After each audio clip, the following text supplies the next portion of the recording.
স্বাগত ডিবিসি সংবাদে। আপনাদের সাথে আছে আমি সঙ্গীতা ইসলাম। এবার জানাবো খবরের বিস্তারিত। শিশু খাদ্য, গুঁড়া দুধের দাম বৃদ্ধির আশঙ্কায় নিম্ন ও সীমিত আয়ের মানুষ। এখনও দেশের ৩৭% নবজাতক ও শিশু মায়ের দুধের বিকল্প হিসেবে আমদানিকরা গুঁড়া দুধের ওপরই নির্ভরশীল। গুরুত্বপূর্ণ এই শিশু খাদ্যের কাঁচামাল আমদানিতে এবার 10% শুল্ক বাড়ানোর প্রস্তাব করেছেন অর্থ উপদেষ্টা। তাতে এ খাত থেকে সরকারের আয় বাড়বে ৪৫ কোটি টাকা। তবে বিশ্লেষকরা বলছেন রাজস্ব খানিকটা বাড়লেও অত্যাবশ্যকীয় এ শিশু খাদ্যে শুল্ক বাড়ানো উচিত নয়। শিশু খাদ্য হিসেবে গুঁড়া দুধের দেশীয় শিল্পের বিকাশ হয়নি এখনো, ফলে দেশে এই শিশু খাদ্যের বাজার আমদানি নির্ভর। উৎপাদকদের তথ্য অনুযায়ী দেশের ৬২% বেশি মা শিশুকে বুকের দুধ পান করাতে পারলেও এখনো ৩৭% মা নানা কারণে তা পারেন না। ফলে এসব মায়েদের বিভিন্ন ব্র্যান্ডের আমদানি করা গুঁড়া দুধের উপর নির্ভর করতে হয়। বেবি ফুডের যে ইম্প্যাক্টটা, সেটাতে কিন্তু একটা বড় জিনিস সেটা হচ্ছে যে আমাদের দেশের প্রায় ৩৭% মহিলা কিন্তু এটার উপর রিলাই করেন, আমাদের যেটা আমরা ডেটা পেয়েছি আমাদের কোম্পানি থেকে।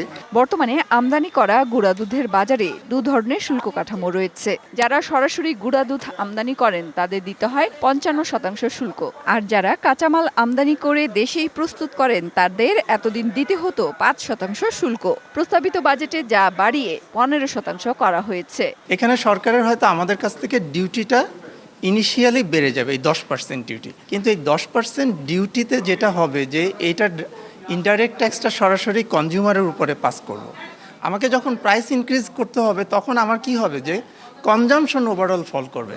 গুঁড়া দুধের বাজারটি এমনিতে অস্থিতিশীল থাকে, তার উপর দাম বাড়লে বাড়তি খরচের বোঝা পড়বে বলছেন ক্রেতারা। এসব খাবার তো বাচ্চাদের জন্য, আমাদের জন্য না। এখন দাম বাড়লে আমাদের বাধ্য হয়ে অন্য জিনিস কাট করে ওই জিনিসটার প্রতি আমাদের করতে হয়। চাহিদা বেশি, যোগান কম, এইসব কারণে দাম বেড়ে যায়। আর এই ভ্যাট ট্যাক্স তো যদি আরো বেশি মরার উপর করা রাখা।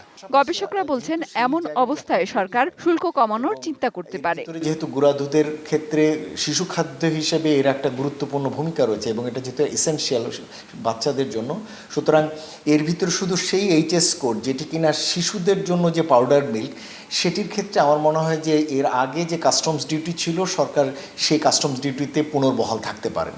দেশে বিভিন্ন ব্র্যান্ডের শিশু খাদ্য হিসেবে গুঁড়া দুধ পাওয়া যায়, যার মধ্যে নেসলে বাংলাদেশের ৮০০ গ্রাম গুঁড়া দুধের দাম ২৬৫০ টাকা, পেডিশিওর ৯০০ গ্রামের দাম ৩১০০ টাকা, সিমিলাক ৮০০ গ্রামের কৌটা বিক্রি হয় ২৭০০ টাকায়।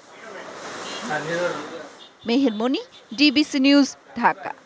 সাভার বেসিক চামড়া শিল্প নগরীতে শুরু হয়েছে কোরবানির পশুর চামড়া সংগ্রহ ও সংরক্ষণ কার্যক্রম। তবে চামড়ার দাম মিলছে না বলে দাবি মৌসুমী ব্যবসায়ীদের। তারা বলছেন সরকার নির্ধারিত দামে নয়, চামড়া কেনাবেচা হচ্ছে ক্রেতাদের ঠিক করা দরে। সাভার বেসিক চামড়া শিল্প নগরীতে শুরু হয়েছে কোরবানির পশুর চামড়া সংগ্রহ ও সংরক্ষণ কার্যক্রম। শনিবার দুপুরের পর থেকে রাজধানীর বিভিন্ন স্থানে পশুর চামড়া আসা শুরু হয় সাভারের চামড়া শিল্প নগরীতে। চামড়া সংরক্ষণের জন্য লবণ মাখানোর কাজে ব্যস্ত শ্রমিকরা। আগামী 10 দিন ঢাকা সহ আশপাশের চামড়া সংগ্রহ করবেন ট্যানারি মালিকরা। খুলনায়ও কোরবানির পশুর চামড়া সংগ্রহ শুরু হয়েছে। সরকার নির্ধারিত দামে নয়, চামড়া কেনা বেচা হচ্ছে ক্রেতাদের ঠিক করা দরে। গরুর চামড়া ১৫০ থেকে ৮০০ টাকা পর্যন্ত বিক্রি হচ্ছে। চামড়া কিনে এবার মূলধন হারানোর পথে বলে জানাচ্ছেন রাজশাহীর মৌসুমী ব্যবসায়ীরা। বিক্রি করতে হচ্ছে অর্ধেক দামে।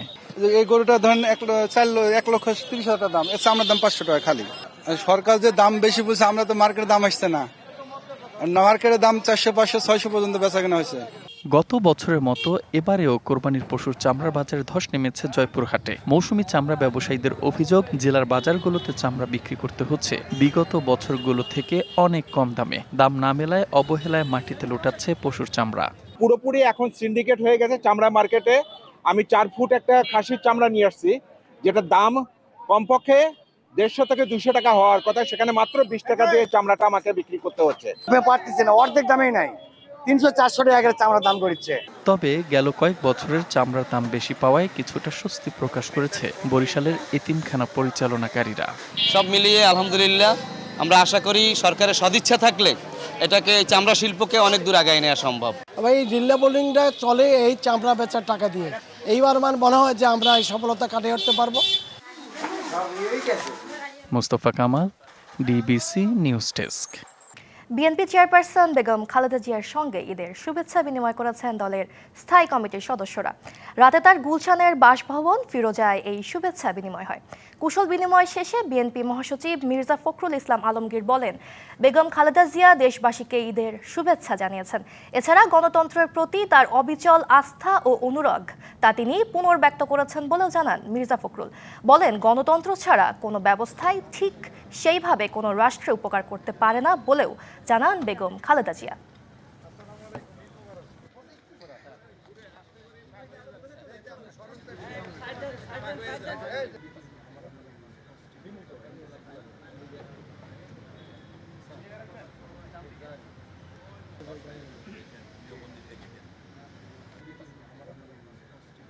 গণতন্ত্রের প্রতি তার যে অবিচল আস্থা, সেই আস্থা তিনি সবসময় প্রকাশ করেন। তিনি যে বিশ্বাস করেন যে গণতান্ত্রিক ব্যবস্থা ছাড়া কোনো ব্যবস্থাই ঠিক সেইভাবে আপনার রাষ্ট্রের উপকার করতে পারে না। দেশবাসীর প্রতি তিনি তার শুভেচ্ছা জানিয়েছেন আর সকলকে তার জন্য, দেশের জন্য দোয়া করতে বলেছেন।